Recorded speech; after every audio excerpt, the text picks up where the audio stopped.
Class में हमने परमाणु की संरचना चैप्टर में हाइड्रोजन के समस्थानिकों के बारे में चर्चा किया। मैंने आपको बताया कि समस्थानिक क्या होते हैं समस्थानिक, जिसे हम अंग्रेजी में आइसोटोप्स कहते हैं। क्या कहते हैं? आइसोटोप्स। तो हाइड्रोजन के आइसोटोप यानी हाइड्रोजन के समस्थानिक के बारे में हमने चर्चा किया। ये बताया आपको कि समस्थानिक क्या होते हैं।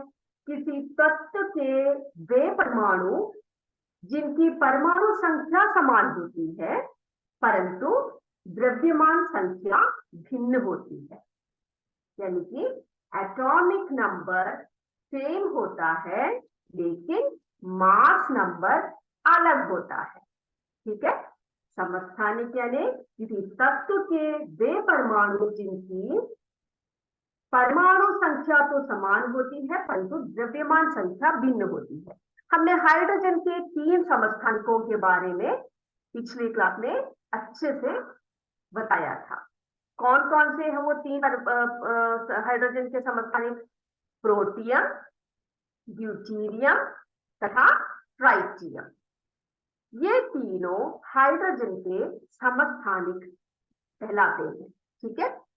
अब देखिए इसको कैसे लिखा जा सकता है। प्रोटियम को 1H1 के सिंबल से लिखा जाता है। इसका अर्थ क्या है? इसका अर्थ ये है कि इसकी परमाणु संख्या 1 है और द्रव्यमान संख्या भी 1 है। ठीक है। ड्यूटीरियम में कैसे लिखा जाता है? 1H2। इसका अर्थ है हाइड्रोजन का जो परमाणु संख्या है वो 1 है तथा इसकी द्रव्यमान संख्या 2 है। ट्राइटियम में 1H3 लिखा जाता है। 1H3 लिखा जाता है। इसकी परमाणु संख्या 1 है और द्रव्यमान संख्या 3 है। और ये भी आपको बताया था कि प्रोटियम में उसके नाभिक में कितने प्रोटॉन होते हैं और कितने न्यूट्रॉन होते हैं। प्रोटियम के जो परमाणु हाइड्रोजन के परमाणु है उसमें प्रोटॉन 1 और न्यूट्रॉन 0। ड्यूटीरियम में प्रोटॉन 1 तथा न्यूट्रॉन 1। ट्राइटियम में प्रोटॉन 1 न्यूट्रॉन 2। तो इसके बारे में हमने अच्छे से जान लिया। मुझे उम्मीद है इसमें आपको कोई भी डाउट नहीं होगा। ठीक है। अब हम अगला टॉपिक देखते हैं। अपना अगला टॉपिक है हमारा आयनों का बनना। ठीक है। आयनों का बनना। तो मेरे बच्चों इससे पहले क्या करेंगे आप कि तालिका 3.2 पेज नंबर 25 पर तालिका 3.2 इसमें व्यक्त रूप से एकदम क्लियरली आपको इन सब के बारे में तालिका दे रखी है, वो अच्छे से आप पढ़ लीजिएगा। ठीक है। तो हम अभी अपना दूसरा टॉपिक अगला टॉपिक स्टार्ट करते हैं, आयनों का बनना। अब हमें पता है कि जो परमाणु होती है वो उदासीन होती है। परमाणु उदासीन होती है। क्यों उदासीन होती है? यह है हमारा अगला टॉपिक, आयनों का बनना। आयनों का बनना, फॉर्मेशन ऑफ आयन्स। ठीक है। आयनों का बनना। तो हमें पता है कि परमाणु जो है वो कैसी होती है। परमाणु विद्युत उदासीन होती है। विद्युत उदासीन है ना। विद्युत उदासीन कहलाती है। क्यों मैंने आपको बताया था ये इसलिए विद्युत उदासीन होता है क्योंकि उसमें यानी कि परमाणु के नाभिक में जितने प्रोटॉन होते हैं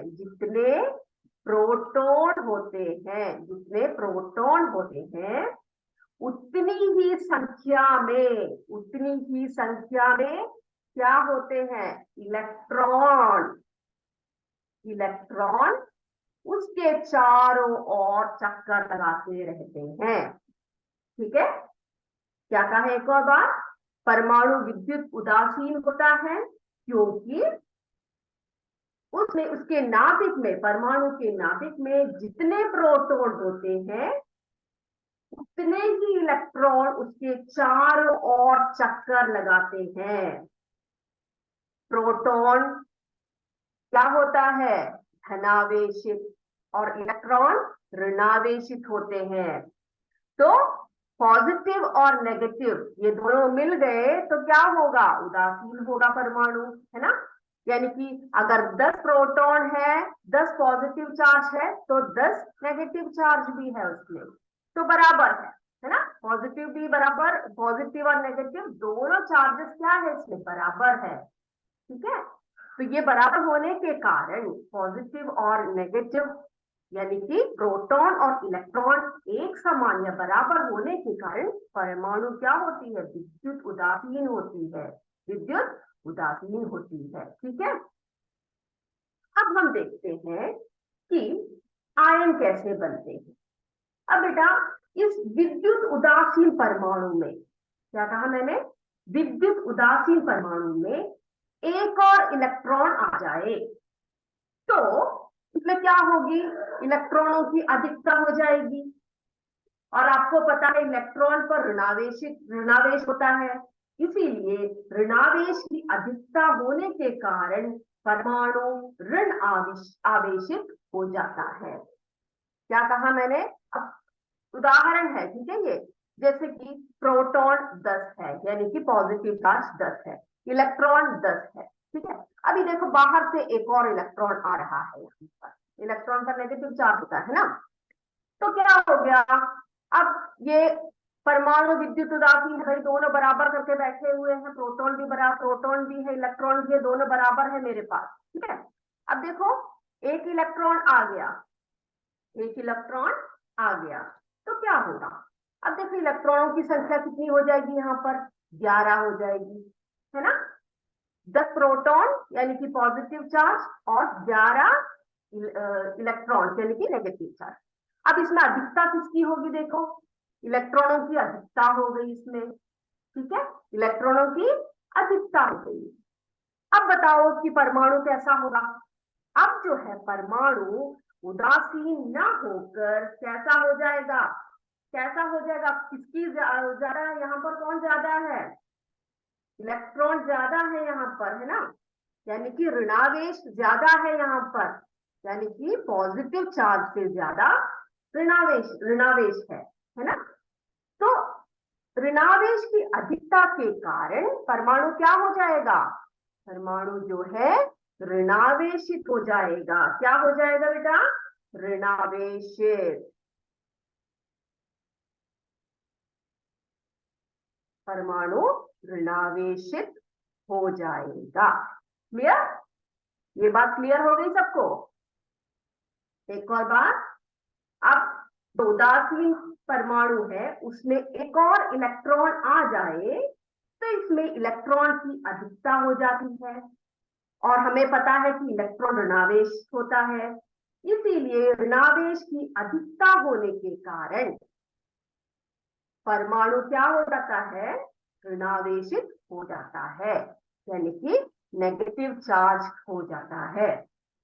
अब इसके विपरीत यदि विद्युत उदासीन परमाणु में से एक इलेक्ट्रॉन निकल जाए, एक भाई रूट के जा रहा है यहां से, ठीक है, एक, अब देखो यहां पर 10 है, यहां पर भी 10 है मान लिया, एक इलेक्ट्रॉन यहां से रूट कर जा रहा है, चला गया वो।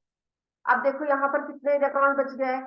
यहाँ पर अभी 9 इलेक्ट्रॉन ही बचे हुए, ठीक है, 9 इलेक्ट्रॉन ही बचे हुए हैं।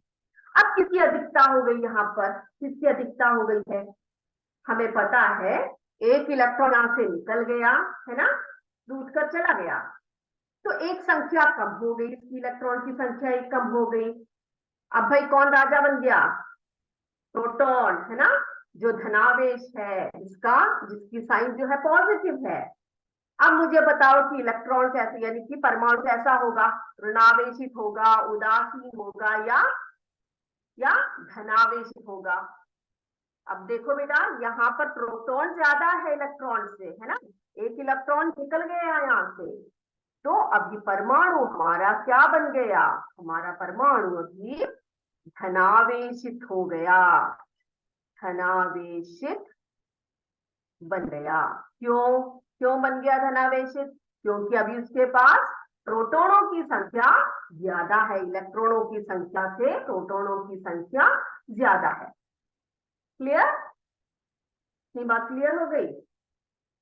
तो किसी परमाणु से इलेक्ट्रॉन के निकलने या जुड़ने से कण कैसा हो जाता है, या तो धनावेशित हो जाता है या ऋणावेशित हो जाता है, या तो धनावेशित और ऋणावेशित।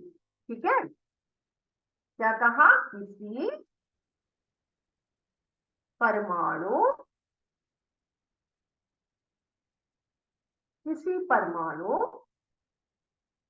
से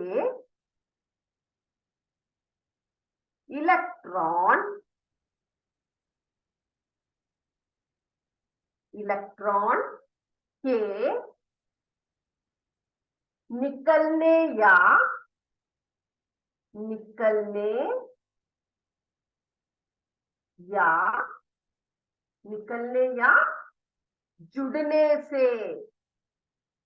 निकलने या जुड़ने से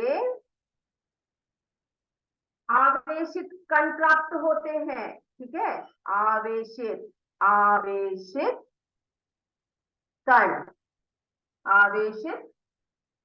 कण प्राप्त होते हैं, यानी कि धनावेशित भी हो सकता है वो, या ऋणावेशित भी हो सकता है। ठीक है, इसी को आयन कहते हैं,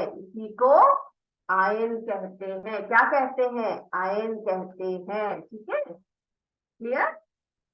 यानी कि परमाणु में, यानी कि किसी परमाणु में भी इलेक्ट्रॉन के निकलने से क्या होगा, प्रोटॉनों की संख्या ज्यादा हो जाएगी।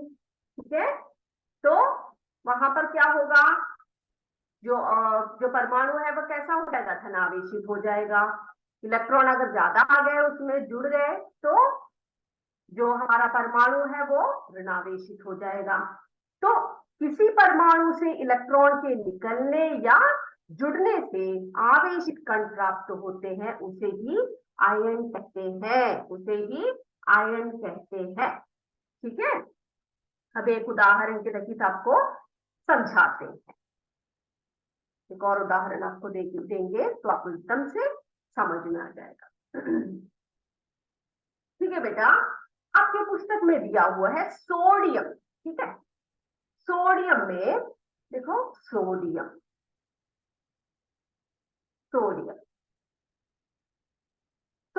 में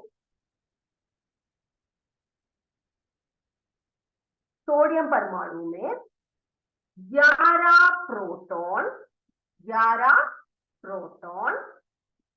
और 11 इलेक्ट्रॉन होते हैं। ठीक है, 11 इलेक्ट्रॉन होते हैं।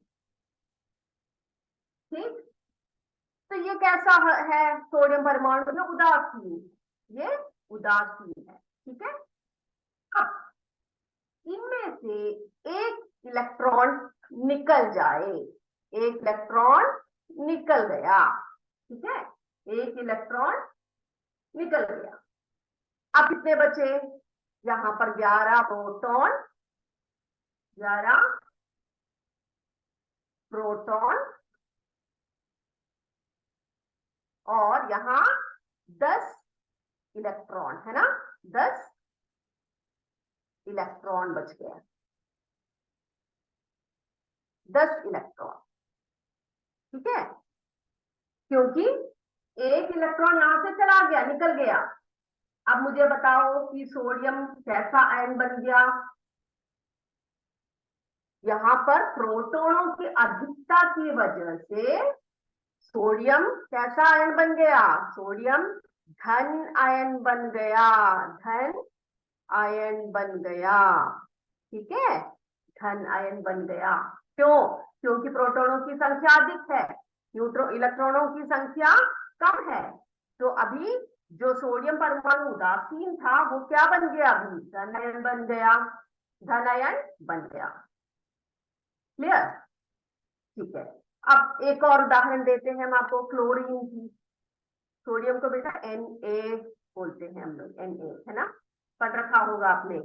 ये धन आयन बनते ही क्या हो जाएगा, Na पॉजिटिव हो जाएगा, Na पॉजिटिव हो जाएगा। ठीक है। अब एक और उदाहरण देते हैं हम लोग क्लोरीन के परमाणु की। क्लोरीन परमाणु का उदाहरण देते हैं। क्लोरीन, क्लोरीन, ठीक है, क्लोरीन परमाणु। अब क्लोरीन परमाणु में 17 प्रोटॉन होते हैं, 17 प्रोटॉन और 17 इलेक्ट्रॉन होते हैं। ठीक है, 17 प्रोटॉन और 17 इलेक्ट्रॉन होते हैं। पॉजिटिव लिख देते हैं यहां पर। ठीक। अब क्लोरीन परमाणु द्वारा एक इलेक्ट्रॉन ग्रहण करने पर, भाई मुझे एक और इलेक्ट्रॉन चाहिए बोल रहा है ये, ठीक है, एक और इलेक्ट्रॉन आ रहा है यहां को, एक और इलेक्ट्रॉन इसने ग्रहण कर लिया। अब कितने बचे, 17 प्रोटॉन बच गए और यहां पर एक और इलेक्ट्रॉन जुड़ गया तो 18 हो गए यहां पर, है ना, 18 इलेक्ट्रॉन बन गए। अब मुझे बताओ कि जो क्लोरीन परमाणु है जो उदासीन था, क्योंकि 17 प्रोटॉन थे और 17 इलेक्ट्रॉन जो उदासीन था, अब क्या हो गया, एक और इलेक्ट्रॉन इसने स्वीकार कर लिया, अब 18 इलेक्ट्रॉन इसके पास है।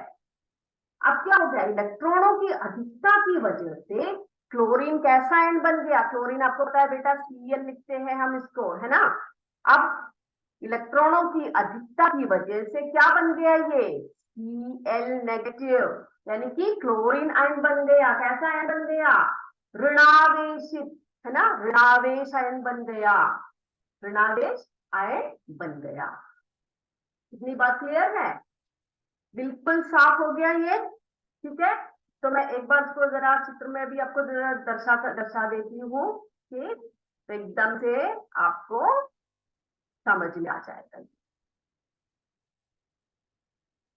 यहाँ पर हम आपको दिखाते हैं, ये सोडियम आयन देख रहे हो सारे, ठीक है।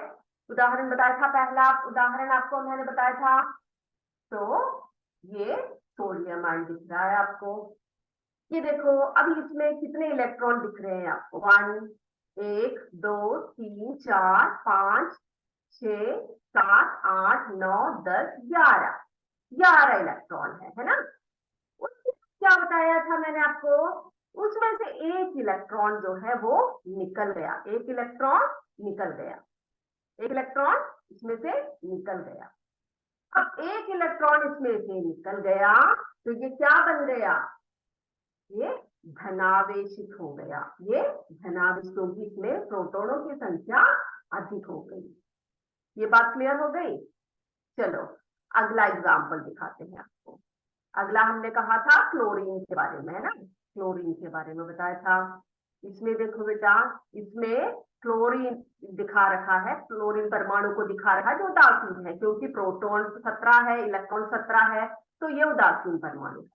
फिर मैंने आपको बताया कि उसमें से क्या हुआ, एक इलेक्ट्रॉन जुड़ गया, एक इलेक्ट्रॉन जुड़ गया, तो प्रोटॉन 17 हो गए, इलेक्ट्रॉन 18 हो गए, तो यहाँ पर इलेक्ट्रॉनों की संख्या क्या हो गई, बढ़ गई, है ना, जुड़ने से ये बढ़ गई है। तो अब ये आयन कैसा हो गया, नेगेटिव चार्ज ज्यादा है इसमें, ऋणावेशित कण ज्यादा है इसमें, तो ये कैसा आयन बन गया, ये ऋणावेशित कण बन गया, ऋणावेशित आयन बन गया, हम कहेंगे क्लोराइड आयन, है ना, ये ऋणावेशित आयन बन गया। तो ये बात क्लियर हो गई कैसे आयन बनते हैं।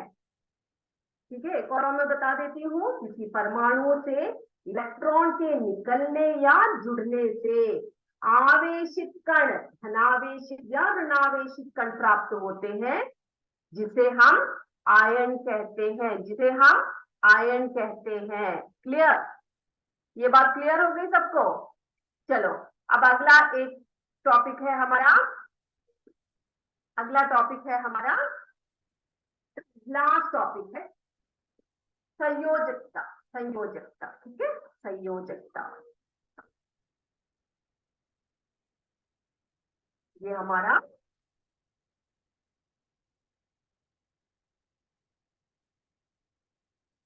संयोजकता, ये है अगला टॉपिक।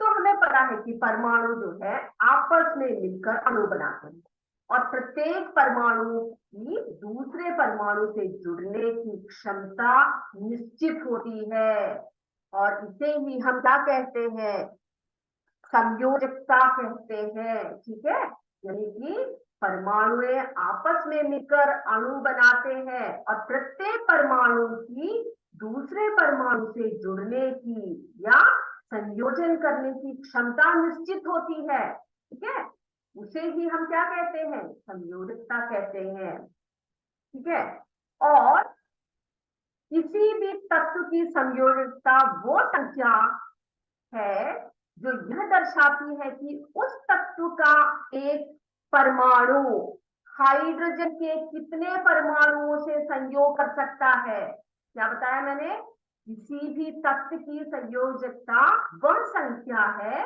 जो यह दर्शाती है कि उस तत्व की का एक परमाणु हाइड्रोजन के कितने परमाणुओं का से संयोग कर सकता है। जैसे कि देखो बेटा, एक टोकरी रखी है यहाँ पर, ठीक है, ये एक टोकरी है मान लो, इसमें बहुत सारे मोतियां रखे हुए, ये सब मोतियां हैं। अब तीन बच्चे हैं, राम, श्याम, सीता। ठीक है, राम बहुत बड़ा लड़का है, उससे छोटा है श्याम, उससे छोटी है सीता। अब इनसे बोला गया कि तुम भाई जाकर अपनी मुट्ठी में क्या भर लो, मोतियों को भर लो, भर कर लेकर आओ। तो जब राम ने अपनी मुट्ठी में ये मोतियां निकाली तो उसको 10 मिल गए। ठीक है, उसकी मुट्ठी में कितने समाये, 10 मोतियां। श्याम के हाथ में 8, और बेचारी सीता के हाथ में सिर्फ 5, क्योंकि वो सबसे छोटी है और उसके हाथ बहुत छोटे हैं, है ना। तो यहाँ पर राम की संयोजकता कितनी है, राम के हाथ में कितने मोतियां समाये, 10, और श्याम के हाथ में 8, सीता के हाथ में 5। तो बात मैंने बताई आपको कि किसी भी तत्व की संयोजकता वह संख्या है जो यह दर्शाती है कि उस तत्व का एक परमाणु हाइड्रोजन, कितने हाइड्रोजन परमाणुओं को वो संयोग कर सकता है। यहाँ पर मोतियों के बदले आप हाइड्रोजन ले सकते हो। ठीक है, कितने हाइड्रोजनों को वो ले सकता है। ठीक, अब आपके पुस्तक में एक उदाहरण दिया हुआ है, इसका उदाहरण दे रखा है, देखते हैं, HCl का। ये HCl क्या है, हाइड्रोक्लोरिक एसिड है ना, HCl। HCl में Cl की यानी कि क्लोरीन की संयोजकता 1 है। कितनी है, 1 है। क्यों, क्यों 1 है, क्योंकि वो हाइड्रोजन के एक परमाणु से संयोग करती है, हाइड्रोजन के एक परमाणु से संयोग करती है। दूसरा उदाहरण दे रखा है H2O। H2O यानी कि पानी, वाटर, है ना। H2O यानी कि जल। जल में ऑक्सीजन की संयोजकता कितनी है, 2 है। ठीक है, ऑक्सीजन की संयोजकता कितनी है, 2 है। क्यों, क्योंकि हाइड्रोजन के 2 परमाणुओं से ये संयोग करती है। तो इसी तरह से और भी उदाहरण आपके पुस्तक में दे रखा है। ठीक है, हाइड्रोजन, देखो तालिका दे रखी है आपकी पुस्तक में, एक तालिका दी हुई है। कौन सी तालिका, 3.3, 3.3 तालिका। देखिए, इसमें हाइड्रोजन, ठीक है, हाइड्रोजन, इसकी संयोजकता कितनी है, 1 है। कार्बन, कार्बन की संयोजकता कितनी दे रखी है, 4। सोडियम, सोडियम की संयोजकता कितनी दे रखी है, 1। फिर ऑक्सीजन, ऑक्सीजन उसकी संयोजकता कितनी बताई, 2। फिर मैग्नीशियम Mg, मैग्नीशियम की 2, और कैल्शियम, कैल्शियम की कितनी दे रखी है 2, यानी कि इतने हाइड्रोजन परमाणुओं को ये संयोग कर सकते हैं। Hydrogen 1, carbon 4, sodium 1, oxygen 2, magnesium 2 और कैल्शियम 2। ठीक है, तो इतनी बात क्लियर हो गई सबकी कि क्या है संयोजकता। किसी भी तत्व की संयोजकता वो संख्या है जो यह दर्शाती है कि उस तत्व का एक परमाणु हाइड्रोजन के कितने परमाणुओं से संयोग करती है, हाइड्रोजन के कितने परमाणुओं से संयोग करती है अथवा विस्थापित करती है। ठीक है, चलो अब आज समय हो चुका है किसका, हमारी परीक्षा का। तो सभी अपने टेक्स्ट बुक बंद कर लीजिए और अपनी नोटबुक में आंसर्स लिखने के लिए तैयार हो जाइए। हम अपने प्रश्नों के उत्तर लिखना शुरू कर देते हैं। ठीक है, अभी आपसे प्रश्न करूंगी, आप ऑप्शंस को टिक कर लीजिए, लिख लीजिए। एक मिनट,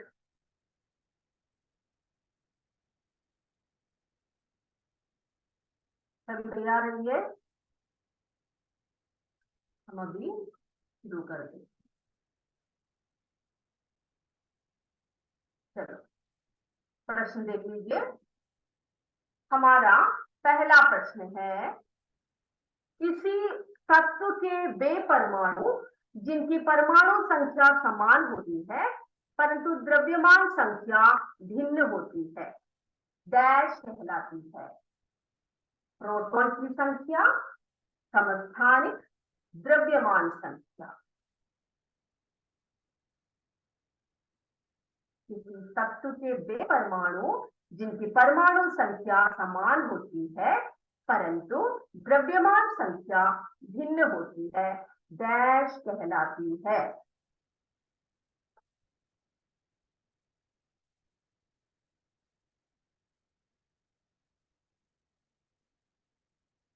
लिख लिया सबने। अगला प्रश्न है, अगला प्रश्न की तरफ बढ़े। द्रव्यमान संख्या को कैसे हम निकाल सकते हैं, द्रव्यमान संख्या का सूत्र क्या है, उसका फॉर्मूला क्या है, कैसे द्रव्यमान संख्या को हम निकाल सकते हैं। A is equal to n plus p, A is equal to n minus p, A is equal to E plus p। द्रव्यमान संख्या क्या है, इनमें से किसका प्रयोग करके हम द्रव्यमान संख्या को निकाल सकते हैं।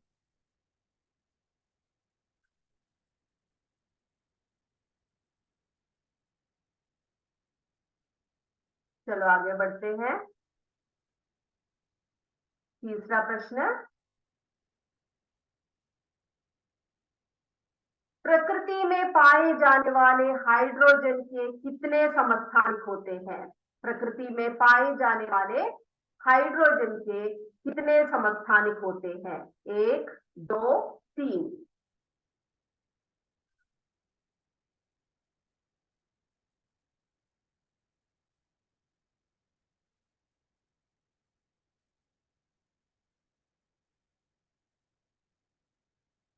अगला प्रश्न, सोडियम की परमाणु संख्या कितनी है, सोडियम की परमाणु संख्या कितनी है, 10, 11, 12। सोडियम की परमाणु संख्या कितनी है।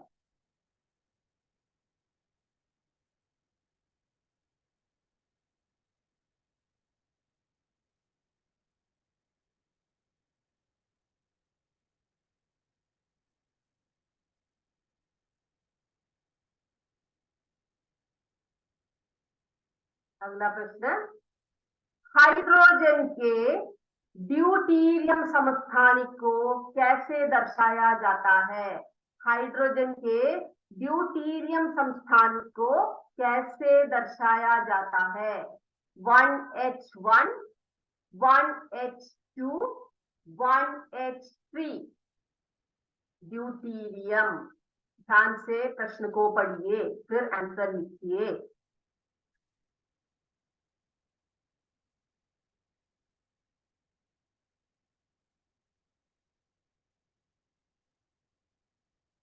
अगला प्रश्न, ट्राइटियम की द्रव्यमान संख्या कितनी है? ट्राइटियम की द्रव्यमान संख्या कितनी है? 2, 3, 4।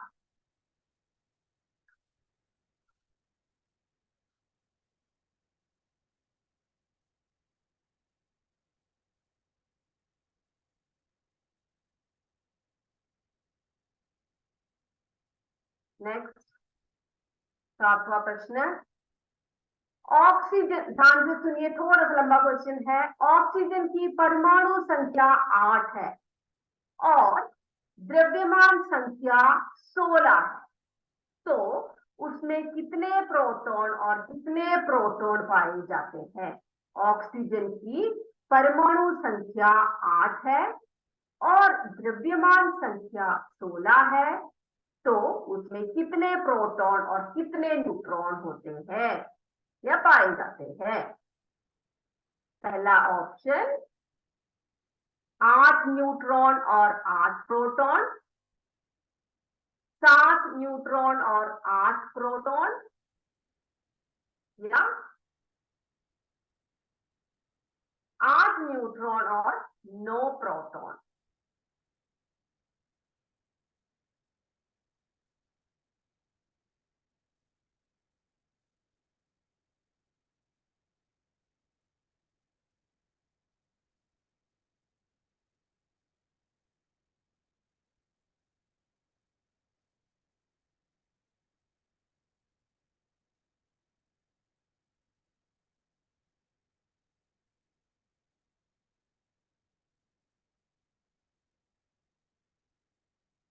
आगे बढ़े,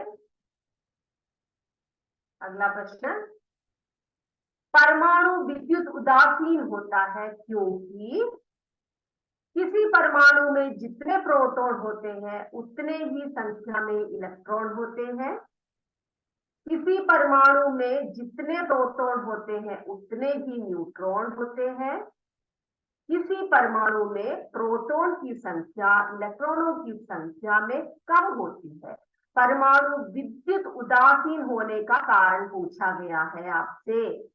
आराम से क्वेश्चन को पढ़िए और ऑप्शंस को पढ़िए और सही आंसर निकालिए। परमाणु विद्युत उदासीन होने का कारण क्या है?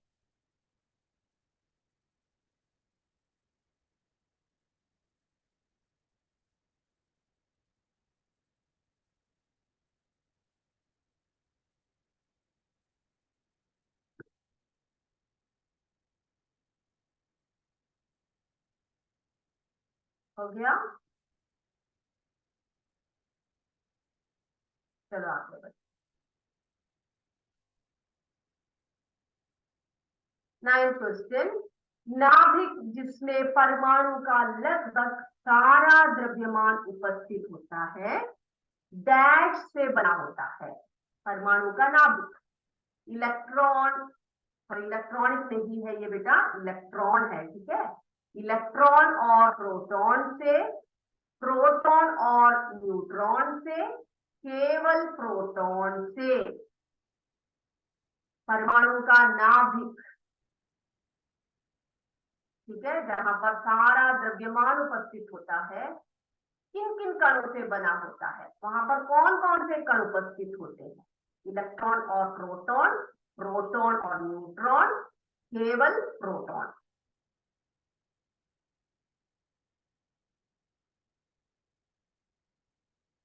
ठीक है, अगला प्रश्न, प्रोटॉन का द्रव्यमान हाइड्रोजन परमाणु के द्रव्यमान के डैश होता है। प्रोटॉन का द्रव्यमान हाइड्रोजन परमाणु के द्रव्यमान के डैश होता है। हाइड्रोजन परमाणु के द्रव्यमान से कम होता है, हाइड्रोजन परमाणु के द्रव्यमान के लगभग बराबर होता है। उपरोक्त दोनों ही गलत है। फटाफट लिखिए आंसर, ये तो एकदम आ जानी चाहिए आपको, बहुत आसान आसान सवाल है। ठीक है, थोड़े से लंबे हैं लेकिन इजी है सारे। हो गया? अगर हो चुका है तो आंसर्स देने के लिए, उत्तर देने के लिए तैयार हो जाइए सारे क्विकली। चलो सभी अपने माइक्स को ऑन कर दीजिए और आंसर देना शुरू कर दीजिए। यस, चलो बढ़ते हैं। सबने लिख लिया ना? अब क्या करिए बेटा, सारे अपने माइक्स को ऑन कर दीजिए। यस, हम एक एक करके आंसर्स बताते जाएंगे आपको, आप अपना बताते जाइए। ठीक है,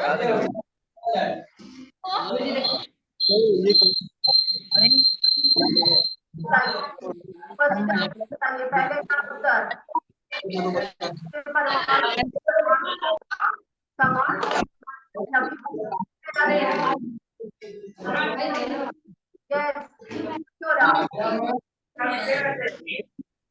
option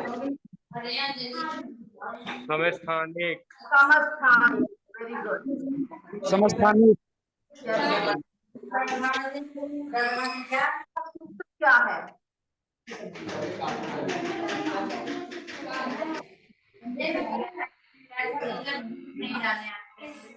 yes, 1+p।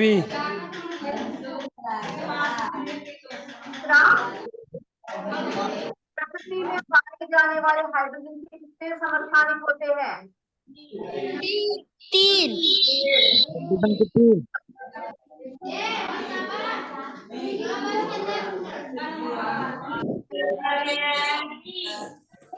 11। 11। Hydrogen deuterium समस्थानिक को कैसे दर्शाया जाता है?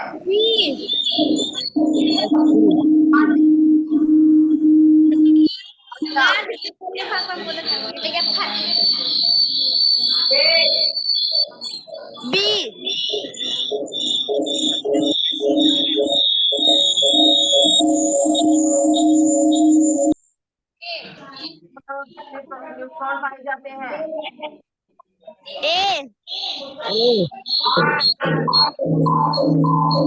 और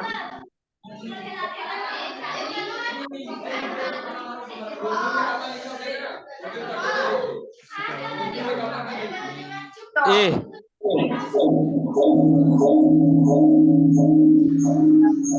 सारा द्रव्यमान उपस्थित होता है, किससे बना होता है? नाभिक। प्रोटॉन और न्यूट्रॉन।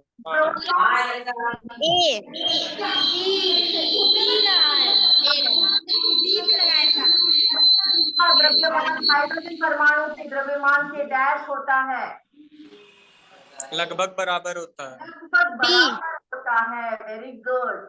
तो ये ये है ना, सबने अच्छे से किए, कोई डाउट नहीं है किसी को भी।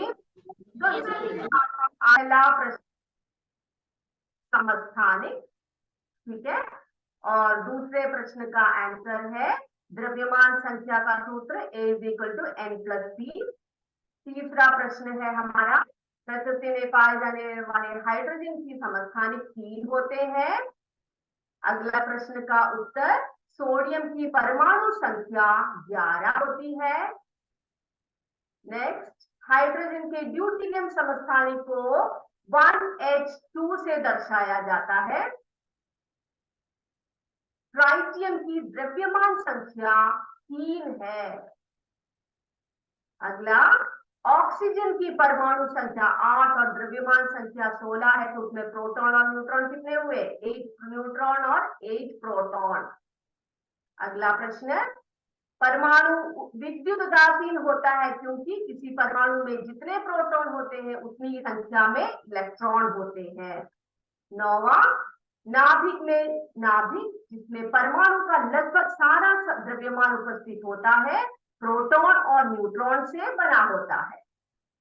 लास्ट प्रश्न, प्रोटॉन का द्रव्यमान हाइड्रोजन परमाणु के द्रव्यमान के लगभग बराबर होता है। तो इसी के साथ हम आज की कक्षा यही समाप्त करते हैं। जय विद्या शक्ति, जय हिंद, जय भारत। धन्यवाद बच्चों।